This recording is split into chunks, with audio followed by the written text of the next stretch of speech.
तो बच्चों आपने कभी मंदिर गए हो क्या? कौन कौन आपसे मंदिर गए हैं मेरे को बताओ। आप में से कौन कौन मंदिर गए हो मेरे को बता सकते हो बच्चों? बताओ बताओ बताओ, कौन कौन मंदिर गए हो? कोई भी नहीं गए हो या गए हो? अगर बहुत अच्छा आप गए हो तो अच्छा बात है, आप भी मंदिर गए हो, बहुत बढ़िया बेटा। आज हम पढ़ेंगे ओणम के रंग। बच्चों किसके रंग पढ़ेंगे? आज हम ओणम के रंग पढ़ेंगे। क्लास 4 चैप्टर नंबर 8 बीना का आज ओणम के रंग हम पढ़ेंगे। ठीक है बच्चों, ये ओणम के रंग के बारे में पढ़ेंगे और इसके ये क्यों कहा गया है बच्चों, ये भगवान विष्णु जी के बारे में कहा गया है, तो हम पढ़ेंगे भगवान विष्णु जी के बारे में। ठीक है, चलो जल्दी से स्टार्ट कर लेते हैं। कैसा लगता है? देख सकते हो ये दोनों पिक्चर में क्या है, ये बड़ा सा नाव है, ये भी बड़ा सा नाव है। ये रेड कलर का है, ये पीला कलर का है, येलो कलर का है कि नहीं? फिर देखो यह चित्र क्या हुआ बच्चों, ये चित्र ओणम के त्योहार पर आयोजित नौका दौड़ का है। देखो बच्चों मैं समझा भी दूंगा, पढ़ भी दूंगा। ठीक है, आपको सिर्फ देखना है। देखो आयोजित नौका मतलब ये किसका है? ये चित्र ओणम के त्योहार मतलब ओणम के दिन एक त्योहार, ओणम नाम का एक त्योहार है, उसी दिन ये आयोजित होता है नौका दौड़। कौन सा दौड़ बच्चों? आपने देखा होगा क्या? रेस दौड़ मतलब साइकिल रेसिंग होता है, बाइक रेसिंग होता है, लेकिन ये नौका वाला रेसिंग किसने निकाल दिया? अरे देखो ये है, तो ये कहाँ का है बच्चों? देखो केरल राज्य का एक स्थान है आरमुल्ला। आरमुल्ला देखो बच्चों केरल में एक राज्य है, राज्य का एक नाम है, उसका स्थान क्या है? केरल नाम का एक राज्य है और उसके एक स्थान है उसमें आरनमुला। आरनमुल्ला। ओणम के त्योहार पर यहाँ नौका दौड़ आयोजित की जाती है। देखो बच्चों किसके दिन पर? ओणम के त्योहार पर यहाँ नौका दौड़, ओणम के त्योहार पर यहाँ नौका दौड़ की जाती है, आयोजित किया जाता है। तब बाद में क्या होता है? देखो नावों की इस प्रतियोगिता को देखने के लिए हजार लोग एकत्रित होकर आनंद लेते हैं। क्या करते हैं? नावों की इस प्रतियोगिता को देखने के लिए हजार लोग एकत्रित होकर आनंद लेते हैं। नौका दौड़ के साथ साथ ओणम के और भी बहुत से आकर्षण है। देखो बच्चों वो नौका दौड़ के साथ साथ बहुत से आकर्षण है। क्या आकर्षण है देखो, तो आइए ओणम के रंगों का आनंद लेते हैं। आइए ओणम का रंग का हम आनंद लेते हैं। क्या लेंगे बच्चों? आनंद लेंगे। चलो लेते हैं कैसा होता है। देखो एक छोटा सा गाना है, देखो रंग बिरंगे फूल चुने हम, रंग बिरंगे फूल चुने। देखो बच्चों क्या हुआ, सुबह सुबह बच्चे नहा धोकर हाथ में टोकरी लिए लाल पीले सफेद फूल तोड़ने के लिए बाग बगीचे में निकल पड़े। सूर्योदय होते ही बच्चों ने अपने अपने घर के आंगन को गोबर से लिपा और फिर आंगन में क्या बच्चों? पुक्कलम फूलों की रंगोली बनाई। देखो बच्चे सुबह सुबह क्या हुआ, सुबह सुबह बच्चे लोग उठ गए और टोकरी लेकर फूल तोड़ने गए, लाल पीला सफेद फूल लेकर आ गए। और क्या बनाया बच्चों? सूर्योदय होते ही, सूर्योदय मतलब जैसे ही सूरज जी निकले तो घर के आंगन में, घर के सामने क्या क्या बच्चों वो लोग गोबर से लिपा, और फिर आंगन में क्या बचे? पुक्कलम मतलब फूलों की रंगोली, फूलों से वो लोग रंगोली बना रहे थे। ठीक है, ओणम का त्योहार शुरू हो गया। तब क्या हुआ बच्चों? फूलों की रंगोली बनाए, इसी के साथ केरल में ओणम का त्योहार शुरू हो गया। कैसे? जब वो लोग फूल तोड़ने गए, फूल तोड़ के आए, हाँ फूल तोड़ने के बाद वो रंगोली बनाए फूल से, तभी ओणम का क्या? ओणम का त्योहार शुरू हो गया बच्चों। वर्षों के देखो बच्चों वर्षा के बादल छड़ते ही ठंडी ठंडी तेज हवाएं थम जाती है। देखो बच्चों वर्षा के बादल छड़ते ही ठंडी ठंडी तेज हवा थम जाती है और केरल का प्रकृति सौंदर्य निखर उठता है। देखो बच्चों जैसे ही बारिश होता है ठंडा ठंडा हवा थम जाता है, फिर क्या होता है? केरल में क्या? प्रकृति का सौंदर्य निखर उठता है। प्रकृति का सौंदर्य निखर उठता है मतलब अच्छा दिखता है। पूर्व दिशा में क्या है बच्चों? सहुआ पर्वत के पीछे से जब सूरज निकलता है तो परिचमी तट पर समुद्र की लहरी चमकने लगाती है और समुद्र तट की रेत के कण दमकने लगने लगते हैं। देखो बच्चों क्या होता है जबकि क्या होता है समुद्र की लहरी चमकती है, चमकने लगते सर मतलब क्या होता है अगर सूरज निकलेंगे तो अच्छा मतलब वो येलो कलर का एक लाइटिंग होता है, ऑरेंज कलर का होता है कि नहीं। रेत मतलब क्या बच्चों, समुद्र तट के रेत मतलब समुद्र के मतलब पास में जो होता है रेत मतलब धूल, हाँ दमकने लगते हैं मतलब वाइब्रेट होते हैं कि नहीं। और हल्की हल्की बयार के झोंके से नारियल के पेड़ के पत्ते लहराते क्या होते लहलहाने लगते हैं। देखो बच्चों क्या होता है जब थोड़ा थोड़ा हवा चलता है तो नारियल के पेड़ का पत्ता क्या कहते हैं लहलाने लगते हैं। और क्या होता है नदी का निर्मल और स्वच्छ जल वातावरण को सुंदर बना देता है। देखो क्या होता है नदी का निर्मल जल मतलब नदी का अच्छा जल क्या बना देता है वातावरण को सुंदर बना देता है।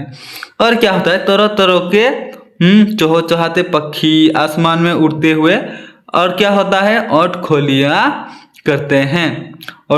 करते हैं कैसे आसमान में उड़ते हुए। ठीक है बच्चों तरह तरह के पक्षी उड़ते हैं कि नहीं। फिर रंग बिरंगी तितलियां खिले फूलों पर मंडराती दिखाई देती है। तितलियां तो देखे होंगे, तितली मतलब क्या बच्चों बटरफ्लाई जो कहते हैं, कैसे दिखाई देते हैं खिले हुए फूल पर मंडराती हुई।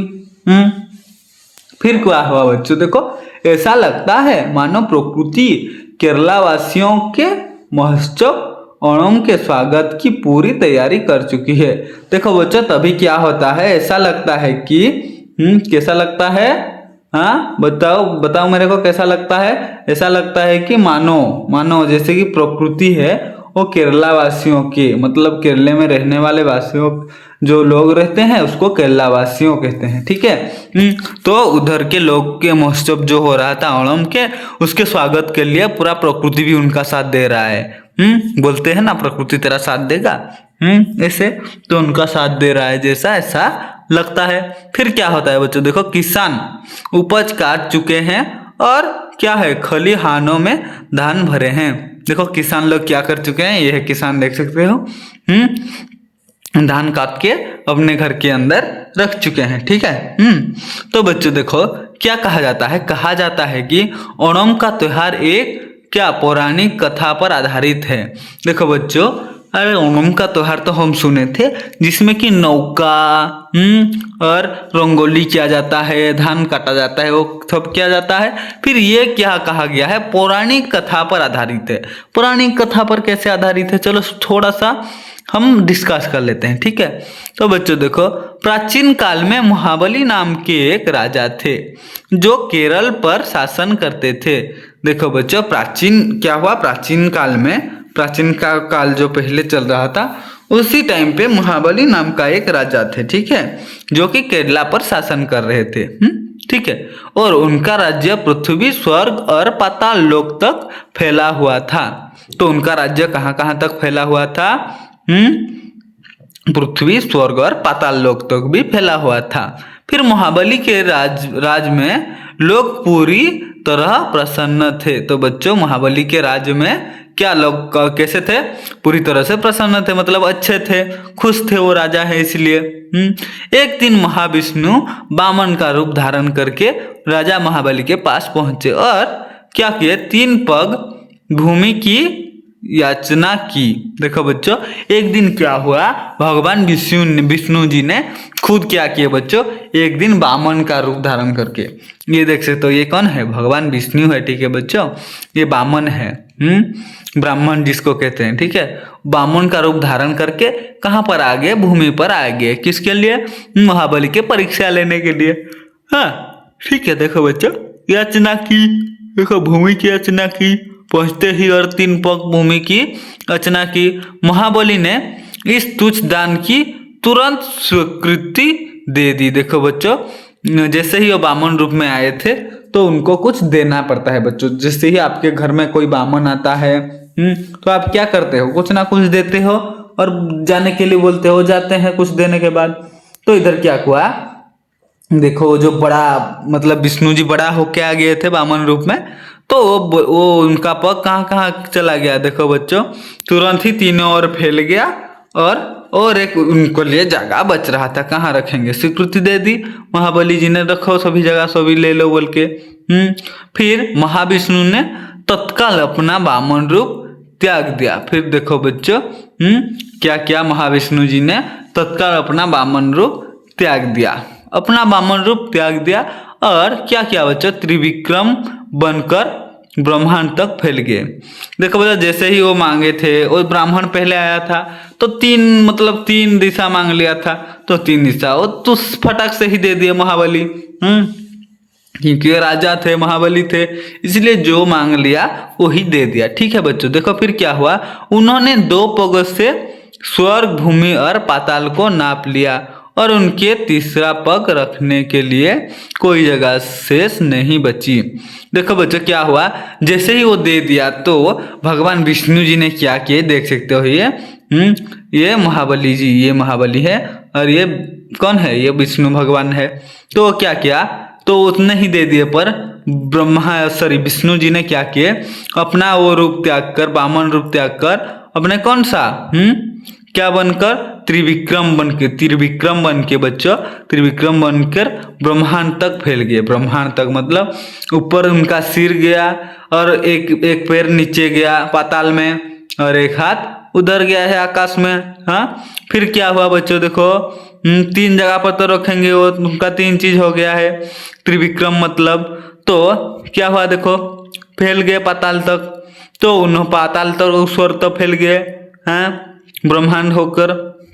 ब्रह्मांड मतलब पूरा पूरा पूरा पृथ्वी बच्चों, सब मिलाकर ब्रह्मांड होता है। ठीक है।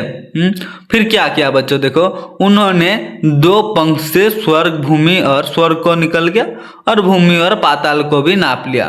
देखो स्वर्ग भूमि और पाताल को भी उन्होंने नाप लिया, मतलब वो रखने के लिए उनका जगह हो गया, नाप लिया और उनके तीसरा पग रखने के लिए कोई जगह शेष नहीं बची। देखो बच्चों उनका तीसरा पैर जो है, ये तीसरा पैर है, उसको रखने के लिए कहीं पर भी जगह नहीं बची, तो क्या करेंगे वो, पग रखने के लिए कोई भी जगह शेष नहीं बची। तो इस पर उन्होंने महाबली की और प्रसन्नात्मक दृष्टि से देखा, तो महाबली ने महाविष्णु का तीसरा पग रखने के लिए अपना सिर झुका दिया। देखो बच्चों क्या हुआ, जैसे ही उनका पैर रखने के लिए कहीं पे जगह नहीं मिला, तो भगवान विष्णु जी ने क्या किए, तो किसको देखा, महाबली को देखा, तो महाबली की और प्रसन्नात्मक दृष्टि से देखा, मतलब तू कितना प्रसन्न हो सकता है मेरे ऊपर, मतलब तू मेरे को क्या क्या दे सकता है, ऐसे करके देखा। कौन देखा, भगवान विष्णु जी ने।